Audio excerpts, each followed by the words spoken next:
This is the Get Creative podcast, highlighting real people doing real deals. Join Pace Morby as he normalizes the conversation about creative finance. And now, on to the show.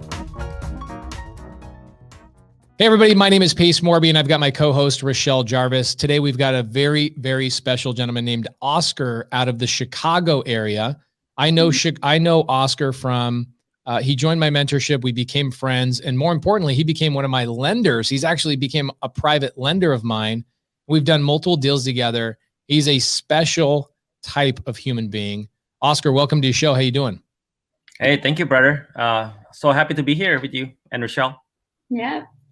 Thank you. So, Oscar, what markets are you currently working in? Well, actually, let's do your origin story, because in my mind and a lot of other people's minds that are following you already, you're kind of a superhero, bro. And so I think every superhero needs to have their origin story. So how did you get into real estate? Catch us up to speed of where we're at. And everybody, as you're watching, paying attention, I want you to look at the screen. We've got his Instagram name, Oscar the Closer.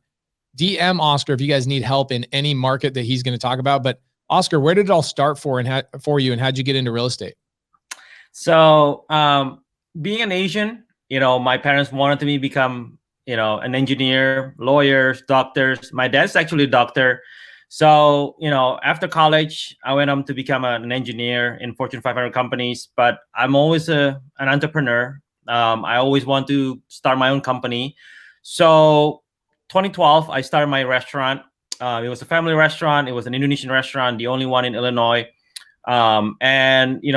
After starting the restaurant, I felt like I needed something more to create generational wealth, right? And obviously, we all know real estate. I found out the answer. Real estate was one of the best vehicle, if not the best vehicle, to create generational wealth, right? So 2016, I jumped into real estate. I start doing real estate. Basically, my mindset is always buy and hold. My mindset was always like, well, if I can hold into real estate for long term, that will kind of set my future, my children's future, my family, everything, right? Lo and behold, fast forward 2020, the pandemic happened. We had to shut down the restaurant. But at that point, I was already deep into real estate. Even though, technically it was like my side hustle, from 2016 to 2020. I could say technically, real estate saved my life and my family's life because, I couldn't open the restaurant. The government mandated a shutdown in March. We all remember that. I couldn't do anything. Even to-goes didn't work for us, but real estate was still going. March 2020, I remember I actually had 5 flips on the market, like a couple of weeks before the pandemic happens.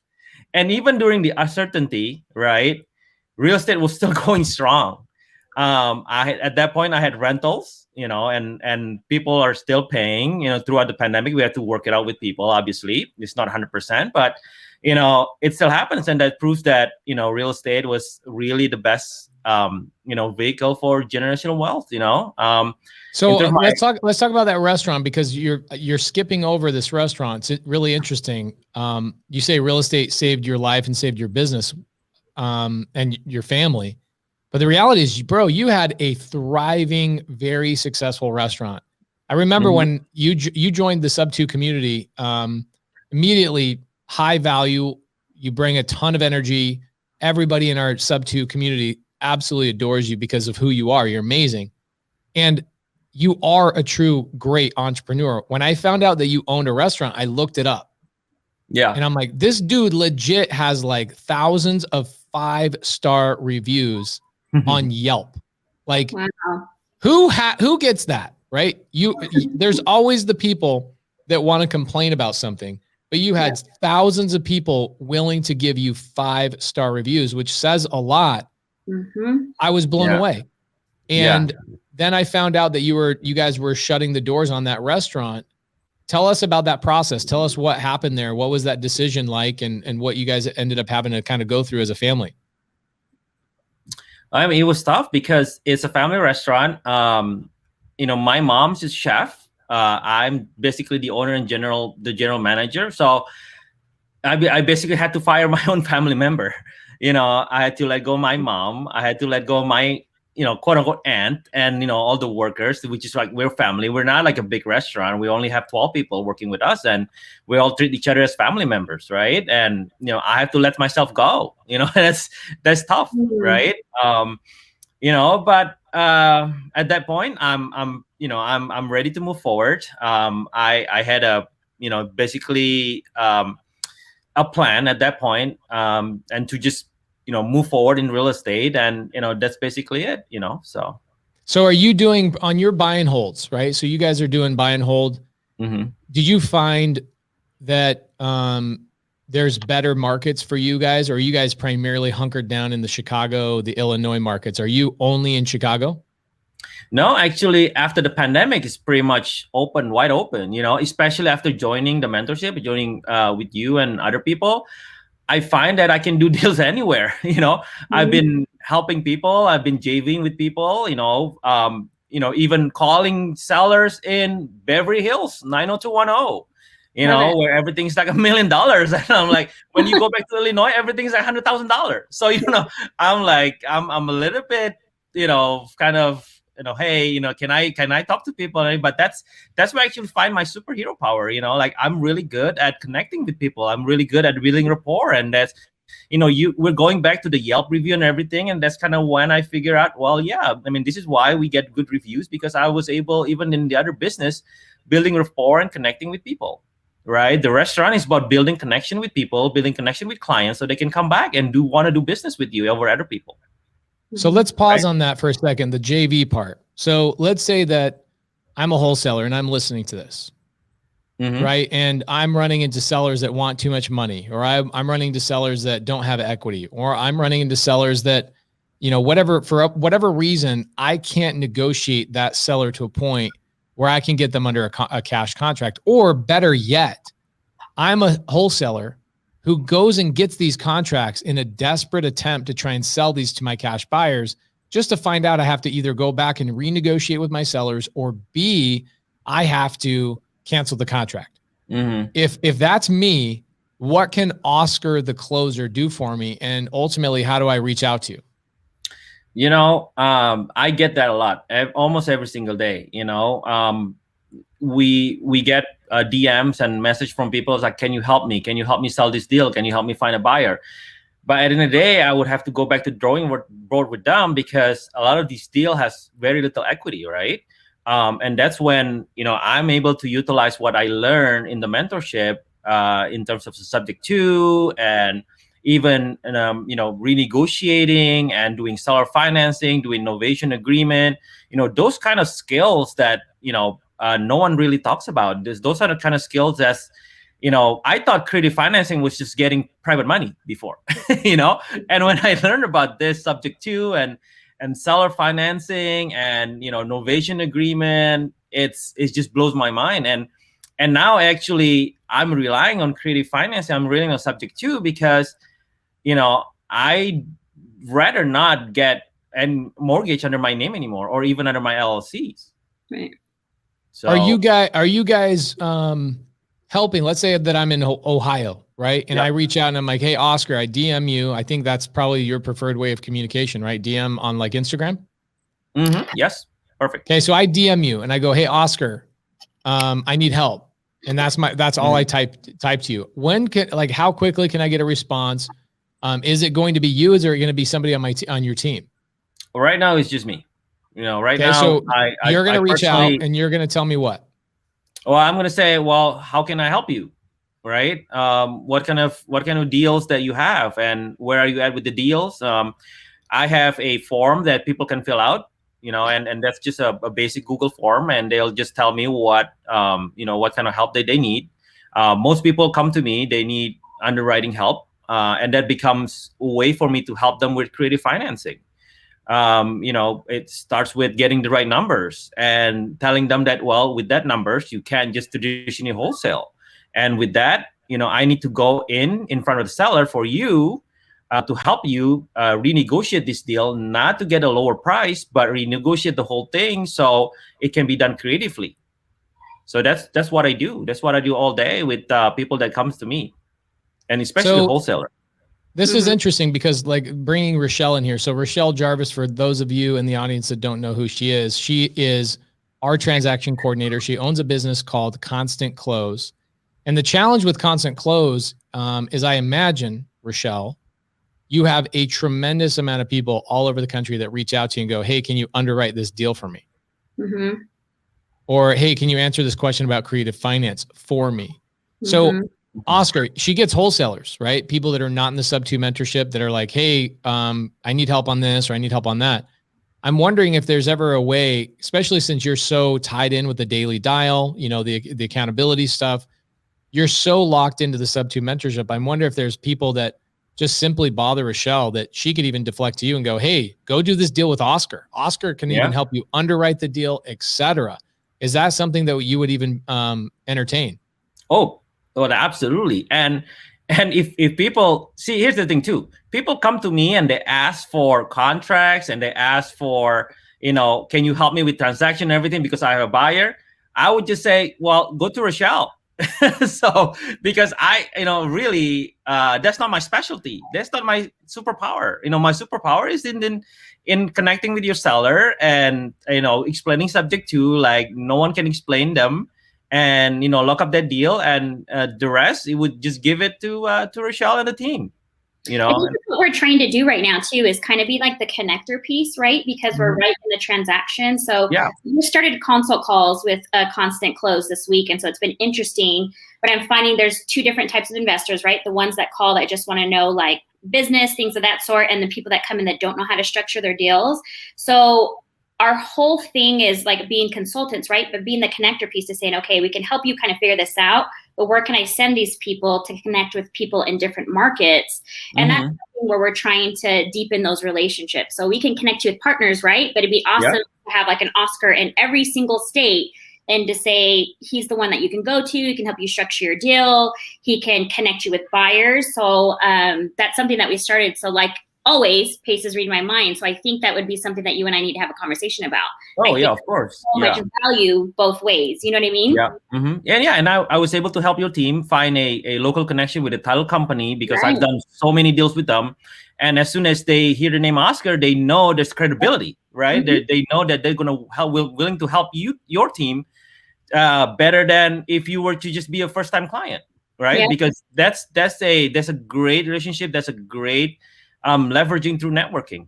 Right. And it goes back to your restaurant experience, right? It's a people business. So all of those different skills and things that you learned, you're able to, you know, bring over into real estate and being able to not only connect with people, but I'm sure the people that you're hiring, like the wholesale people, they're coming back to you, right? Because you create so much value for them that you're going to be that connector piece. So it's all of us kind of connecting in some way so we can bring value to your business, my business, and, you know, help everybody be successful. So and there's a lot of wholesaler out there. There's a lot of even part-time wholesaler that just want to do traditional wholesale, and that's fine. And I created a good networking with them and a good relationship with them, more than just JV, to say, hey, if you don't like to deal with creative financing of some sort, send them to me and I'll make sure you get paid, right? And it's a win-win.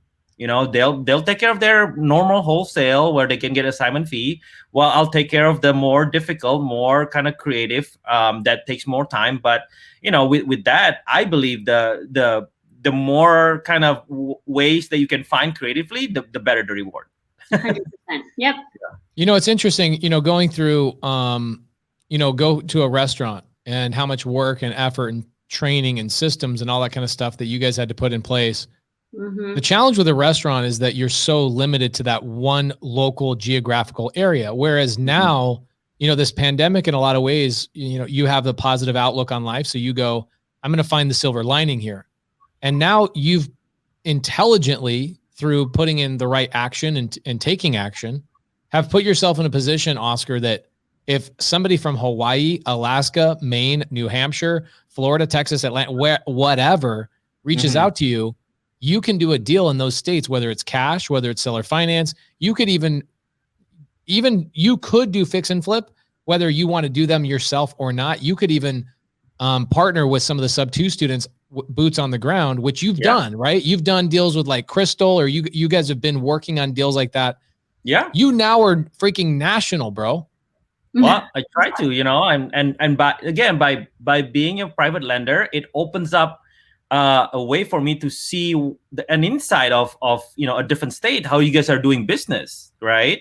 I was talking to Cody, and I was surprised that you guys are putting water heater outside. I'm like, why are you guys putting water heater outside? It's always inside here. And now I understand, right? But those kind of things are helpful. Those kind of things are critical, right? Yep. So I'm learning. I'm partnering with other subject 2 students, SubTo students. I'm also lending to some SubTo students just so I can learn about their market and building that relationship so that it can be a win-win in the future. Love it. So what are you working on? 2 questions. What are you working on right now? And then I got a follow-up question to that. What are you working on right now? Are you primarily doing creative finance? Are you doing fix and flips? Are you acquiring more buy and hold? What is your main focus right now? So we're taking advantage of the market right now. I mean, obviously we all know the market's hot. So we're doing a lot of fix and flip right now. And I'm creating a system so I can just continue working on my business. So I get, I'm trying to be like you, I get employees, I get partners that can go day to day to my flips. Right now we're doing, 6 flips at a time. So we get a full-time crew, and we're trying to just keep rolling.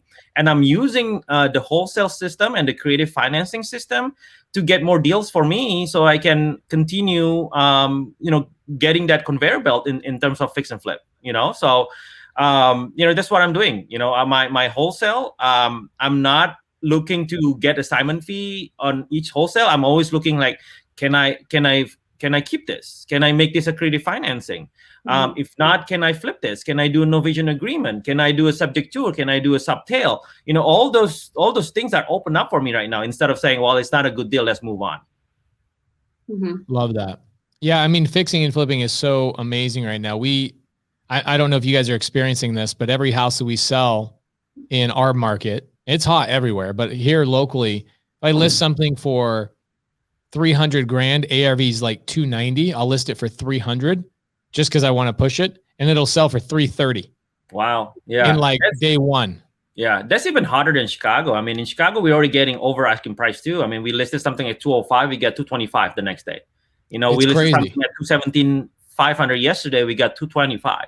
And we're still seeing if we can get more, with are you guys getting appraisal issues at all? We've had a couple. We just had one the other day. We were going to make 128 grand on a deal. We ended up making like 117 because we had a low appraisal. Are you running into that on any of your flips right now? I did on a couple things. So that's something that we need to work on in terms of system, because I find, that, if you're giving the right comms to the appraiser, because, with FHA, a lot of times you need to do 2 appraisal, right? And that's probably why you guys are getting hit too. And probably the same thing, the same thing with us too. So we're getting through that. I mean, it's a learning experience. It's not on every single flip. So probably like 1 of every 10 flips, right? So, but it's still an annoying problem to have. So we're creating a system in that we want to be proactive. We want to give the appraisal the right information just to make sure the number comes out right. Love it. So follow-up question to that. In 2 years, 3 years, 4 years, what do you have your eyes set on? Do you have a certain amount of doors you want to be holding?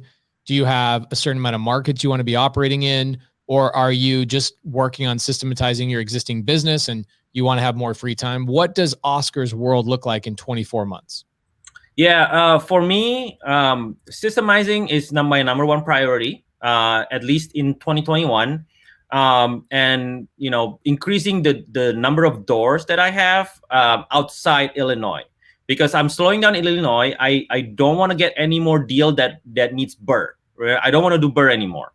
You and me are both in the same mindset, right? So anything that I get in Illinois has to be creative financing if I want to hold them.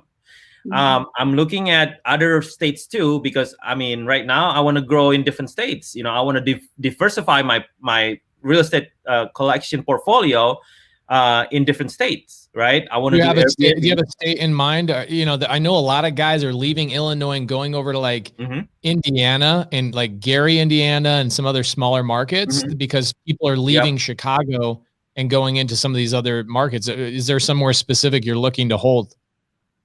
Yeah. Right now we're looking at Northwest Indiana and also Orlando and Tampa.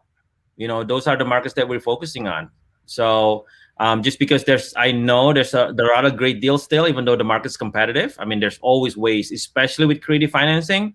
There's always ways to win, because there's a lot of people that just unfamiliar with the method and are afraid and end up they just not doing a deal. So those are the ones that we are focusing on. Love that. Let me know if you need anything there, Oscar. I have some of my best partners are in Indiana and Florida. Awesome. Yeah, definitely. Get it done. So if you need anything there, you just let me know. So awesome. Appreciate that. Yeah. So I think the biggest thing about creative finance, which is why we started the show, is one, creative finance can get really long-winded, right? Especially me, Oscar. You've heard me go on. Somebody asks one question, it's a 45-minute answer. Yeah. But the main purpose of this show is to normalize the conversation, to show other people that are doing deals nationwide other than Pace. Like, this show isn't about Pace, right? So I try and keep it really short, because what I'm trying to do is introduce our audience to other people around the country that can directly help them on their deals, right? People who have not just been through education, people who have invested in themselves, people that have done deals, etc. Oscar, is there a deal that you guys are proud of that you've done in maybe the last year or so that's creative finance that really like forced you to get creative that you want to share with anybody?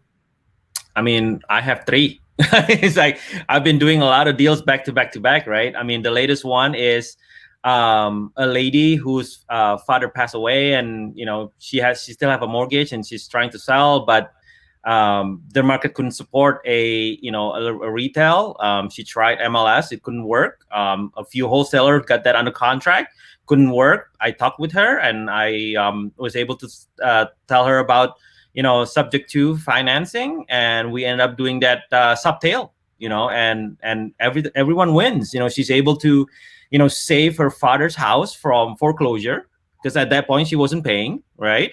But we find out that, if we were to just take that SubTo, which reduce our holding costs and bring in the rehab funds, we're able to make money on the flip, right? And so her father passed away. Her father passed away. She inherits the estate. In the process of inheriting that estate, she's like, I can't make these payments, and I need to sell my dad's house so I can get some money out of it. There wasn't enough equity to sell it on the market. It sounds like she probably would have just had to let it go. And then along comes Oscar. Oscar says, no, don't let this thing go. We'll catch up the arrears. We'll go and take it retail, right? So we'll go take it to the retail market. So you buy it SubTo, you close escrow on it, you then take it retail. The advantage for you is that you now don't have to go out and get hard money, which is expensive on the monthly expenses.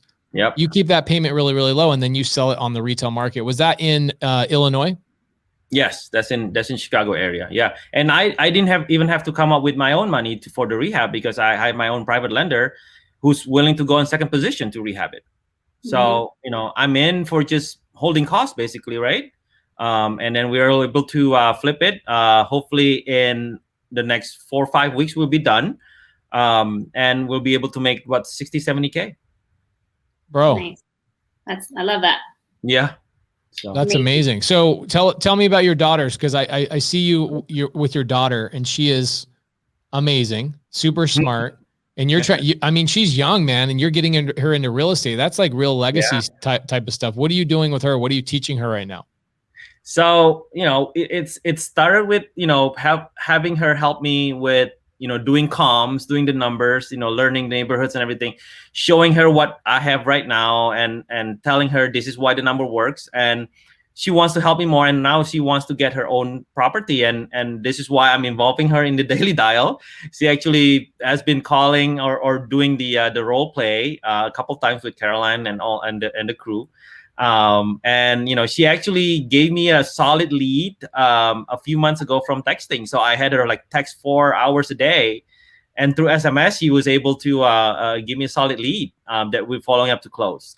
So I'm going to make her a follow-up manager pretty soon. So she'll be following up on all my leads. And so, not to close yet, because she's going to learn that throughout her conversation, because she feels like she's still have that like really young voice, like a childlike voice. So I'm starting her as a follow-up manager for the company. How old is she, Oscar? She's 13. I love that. What a way to. But she's able to learn about, all the 4 pillars and everything. So that's enough to get her started, I mean, that's crazy because think about like, Rashell, what was your first job you had when you were like 16? Oh, I did reservations for the airlines. I did, but it was like through a third-party company. So back in the day, there was a lot of telemarketing. I think that was like my first job. I think it was like 15. Yeah. Talking to people. You imagine if your parents were teaching you real estate and saying, hey, instead of telemarketing for an airline company, do follow-up. We're going to teach you real estate, I was packing donuts. I'm not joking. That's what my job was. I worked for a company here locally. You know, when you go to like Circle K here and there's like donuts in the plastic cases and stuff, the company I worked for is who made all of those donuts. So we would have these routes and I made good money. I'd probably make $100 in like a 2-hour shift. So I was making about $50 an hour because I would just systematize what I was doing. But I was packing donuts at 16 because that's what my father at the time didn't have a business at that time that could have taught me something else. And so you go years and years and years, based on your environment, essentially going into your professional career. And it's not until somebody says something that piques your interest or you get some other opportunity, you get sucked into this real estate world. That's my biggest goal, man, is to do what you're doing, Oscar. My son's a couple of years younger than your daughter. But get him to that point where he doesn't go and have a summer job when he's 16. It's like you're going and driving around and fixing hot water heaters at our rental properties, and you're going and doing all those types of things. You know, Rashell, how'd you get into Rashell? Like, I know you've been doing real estate for 15 years. I actually don't know how you got into real estate. Well, I resonate with what you're saying, Oscar, in regards to like legacy, your family, being ethnic, all of those different things. So I was obviously a mom. I have 5 kids. So I always loved to work. And so I was always taking up jobs and thinking like, what do I want to do? I ended up working for a guy during the short sale time. And he was one of the biggest guys that were, doing short sales at that time. And I was at first just his office manager, 20 hours a week. And then I started learning contracts. And then I started doing his contracts, and then I started closing deals. Like people were calling me to do deals with me. So finally, one of my friends, BJ Gramillion, came up to me and he's like, why don't you just get your license? And so I started off there, and it was really attractive to me, right? Because you could build your own schedule. And after that, I got, into that vortex of the real estate and that I could do and the money that I could make. I had my kids in the back seat all the time, driving to properties. And things like that. So I got into real estate just with loving to work and having this job and just, things happen the right way, And so that's how I got sucked into it. But I love it. And it's like with my boys who live in Utah, they're starting the rehab side of it, and they love to do that. There's nothing more gratifying as a parent, right? When you can see your kids shorten down that learning curve. Because my parents are the same way. My mom's a doctor. My dad's in the healthcare. And they're just like, got to get your degrey, right? Everybody's got to get their degree. And then you go and get your degree. What am I doing with my degrees? I have a master's degree. Nothing. I'm not doing anything with And so now I'm more open-minded. And with my kids, I'm like, okay, you want to do this? Let's figure this out. But it's a different day and age, right? The way that we were raised, our parents, and now us kind of changing the model. But how awesome would that have been if we were all in high school and there was a class, like an entrepreneurial class, right? Oh, yeah. Let's give you your options. You can go if you want to be a doctor, but then here's some other things. And so that's a long-winded answer about how I got started, but I completely resonate with you, Oscar, in regards to like teaching your kids and doing things like that and just making that learning curve short. But I have boys who don't listen to me as well. Your daughter's probably like, right? Because, sometimes when it's coming from mom or something like that, it can be hard, but hopefully they're smarter than I was and they catch on. But well, that's the goal, right? To have them have a much more improved mindset or different mindset than us, that previous generation. And that would, really just completely change our family tree going forward. Yeah. Really change it. Yep, absolutely. Oscar, you are a special type of human being, bro. You are amazing. Go-giver. You work hard. You get it. You understand legacy. You're a family man. You've been through the throes of the ups and downs of business. And you're a guy that basically is coming on the show because essentially what's the goal of the show? Again, the goal of the show is to normalize the conversation around creative finance and show people how easy it is to connect with gentlemen like yourself, ladies and gentlemen, and say, hey, I need some local help. I need somebody that, man, let's say, Oscar, final question, because I promised the audience every single episode that I'm going to keep this at 30 minutes, and we're just about at 30 minutes. If I'm in the local Chicago area, is there anything of value that I could bring to somebody like you in order to learn? Let's say driving for dollars, knocking doors, sending doing bandit signs, stopping by your projects, filming you. Is there anything in your local market that somebody can give you a value to learn from you and maybe shadow you one day a week type of thing, or one day a month type of thing? Yeah, I mean, there's a lot of values. I mean, as you build your system, you know that you need to be surrounded with the right type of people, with the right type of commitment and values, right? So, definitely, if you're confused, if you don't know how to start, definitely connect with me, because I can direct that very first step, right? So you don't make the same mistake that I had, right? And the most important thing is the focus, right? It's the focus from someone who's done it, who knows that that's going to work, and the trust that you have between each other. Like, so I would, for example, if someone lives in a neighborhood where, it's a great neighborhood to door knock, right? I would give him or her the list. I would give him or her, the resources here. Go door knock 5 doors every day, or 10 doors in a week, based on your schedules. If you're driving Uber, this is what I do. Like, select that zip codes and I'll give you the list so you can start, and don't worry about, how do I follow up and everything, because me and my team's going to take care of that. Right. And don't worry about underwriting, because I'm going to teach you along the way, because you've provided values to me by giving me those leads, by giving me those contacts, for those prospects for our team to follow up. Right. So there's a lot of ways to just really be involved. Right. People don't realize, like, if they are able to say, hey, like what you said, what kind of values that I can give? Can I give you my time? Can I give you 2 hours a day? Can I give you 1 hour a day in front of a computer, on the field, or whatnot? I'll give you something to do. Right. That's the value right there for people who are just getting started. Oscar, you're amazing. We appreciate you tremendously. I think you and Rashell should definitely connect on, Rashell referring people back to you in those areas that might need a little bit more local support, somebody that can actually get deals done for them. Guys, everybody in the audience, please, if you're listening to this on iTunes or Spotify, make sure you're following Oscar on Instagram. Oscar the Closer on Instagram is his name, Oscar the Closer. DM him there. He'll connect with you. And there's not a state, this is going to come up. People are going to go, oh man, he's in Chicago. I'm going to say this for the 3rd time on the show. Oscar can do deals nationwide. Hey, coast to coast. There you go. Coast to coast. So Oscar, thank you. Even in Indonesia, if you have some deals in Indonesia, in Bali, let's do it. Bro, you're doing deals in areas I'm not doing deals in. So guys, Oscar might be a better place to send deals to for sure. Yeah, we're going to go international. Love it. All right, Oscar, thank you. Rashell, thank you. I appreciate you tremendously. You're going to see a pretty good influx of people following you. Like I said, we got about 10 to 12,000 people watching this as we release each episode. So guys, thank you so much. Follow Oscar. Give us a good review on iTunes and Spotify if you're getting value out of this. And we'll see you on the next episode of Get Creative.